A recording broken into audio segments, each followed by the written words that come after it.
So in another video on perfect pitch, I talked about what kinds of skills are sort of a giveaway that you could learn it, and how you feel about perfect pitch, of course that's up to you. Perfect pitch is usually more linked to long-term memory, and in fact there is a study that shows that being able to memorize long things quickly is sort of one of the skills that goes into having perfect pitch or absolute pitch. So right now I'll talk about some of the giveaways where, these are kind of the signs. If you are able to do quite a few of these things, then it would be possible for you to learn perfect pitch, probably.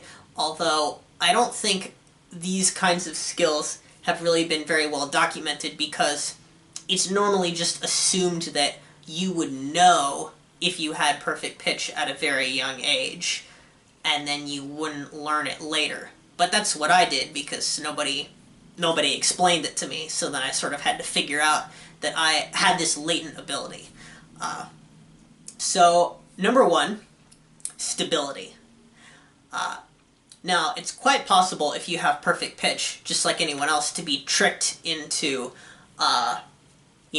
drifting down and down and down in pitch over time, or up and up and up in pitch over time. Well, although it's a little bit more noticeable to go up than to go down, similarly to how dragging a tempo is more noticeable than rushing it.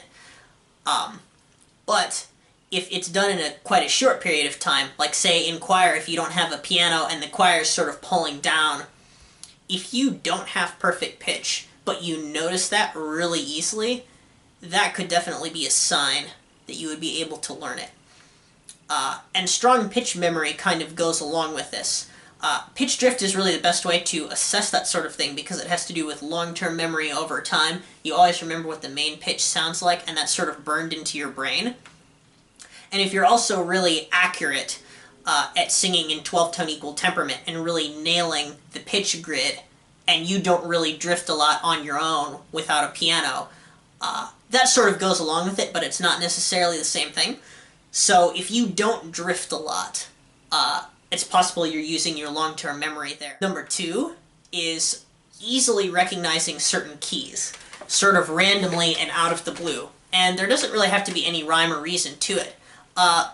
This would happen to me when I was learning how to play guitar. I would immediately recognize guitar chords because they always use the same voicings. So I think that sort of helped me to figure out that certain chords were C and G and D and all of those kinds of things. So anything where that can jump out at you, that can sort of be a giveaway. One time I was teaching oral skills and I played a major seventh that was D flat and C. And one of my students figured out that it was the intro to a jazz tune that she knew. So, it was interesting because this particular student didn't have perfect pitch, but that just reminded her so strongly of that song, just kind of like a free association or a pop-up thought, that she knew what the notes were. So if you have situations where you sort of get through the cracks that way, you could probably learn perfect pitch if you're able to recall those sorts of things in the right key. Number three, recognizing important notes on your instrument. These are generally things like tuning notes. So like if you're a guitar player, you're always having to tune E, A, D, G, B, and E. Now think about that for a second. If you're a guitar player, see if you can think those notes. Think for a little while, and then I'm going to play them. Okay, here goes nothing.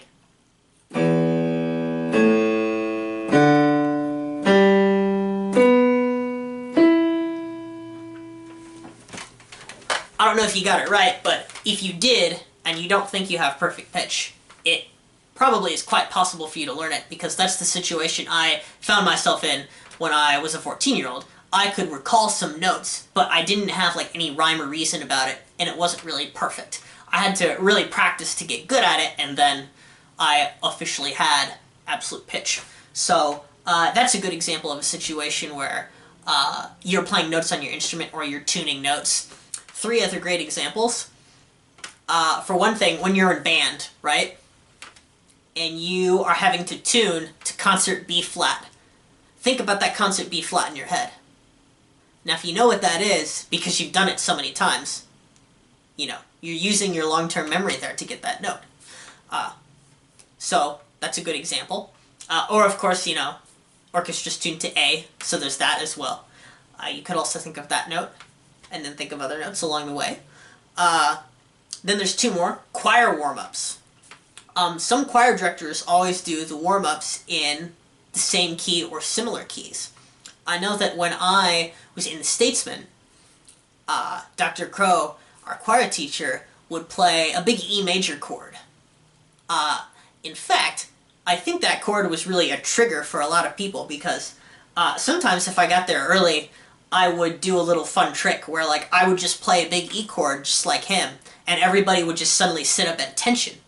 But it wouldn't work with a C chord, interestingly. Now, of course that doesn't prove a thing, but it is rather interesting that the E chord, maybe because of the register and things like that, would make people sit up at attention. So being able to recognize where a note is, I think, can sometimes be a combination of understanding the timbral properties of the note and hearing if they're shifted a little bit, like a microcosm of register, if that makes sense. And sometimes it has to do with long-term memory. So again, several skills are combining in these different phenomena. So they don't guarantee that you have perfect pitch, but if you sort of check the box on a lot of them, then it is probably quite possible for you to learn it. But the last one is memorization skills. If your memorization skills are very strong, then you probably have a higher chance of being able to learn perfect pitch. And this, of course, directly relates to long-term memory. Relative pitch has to do a lot more with short-term memory, and absolute pitch has a lot more to do with long-term memory. So that's basically the situation there. If you're very good at memorizing things, you probably have... that probably gives you a higher chance of learning perfect pitch than many of the other phenomenon. Or you might have simply not discovered some of those. Maybe you've never tried to, like, hear the note that your band was tuning to, or you've never noticed that you're particularly stable or unstable in a choral setting, because, of course, you have to match the choir. But maybe if you're sort of thinking those thoughts to yourself, it's good to try and explore and kind of see if it's possible for you to learn perfect pitch so that you can definitively say, no, it's not possible for me, or yes, maybe I could do this if I practiced with certain songs. So there's definitely a lot of possibilities to be explored. What I would recommend if you are trying to sort of learn perfect pitch after already having it as a young child, I would recommend not rushing into it too fast and not wanting to claim it all at once. Since it took me a year to figure out all of absolute pitch and sort of like get it down really well, there could have been a point where maybe I stopped and I didn't really have perfect pitch, but still had good relative pitch. That is sort of an ideal situation if you're having to do things like transpose. Because if you rely on your perfect pitch too much, what happens is, if there's transposed music and you're singing it in the wrong key, you can get confused easily, because, your brain is telling you to do different things. So, I've gotten over that with enough practice.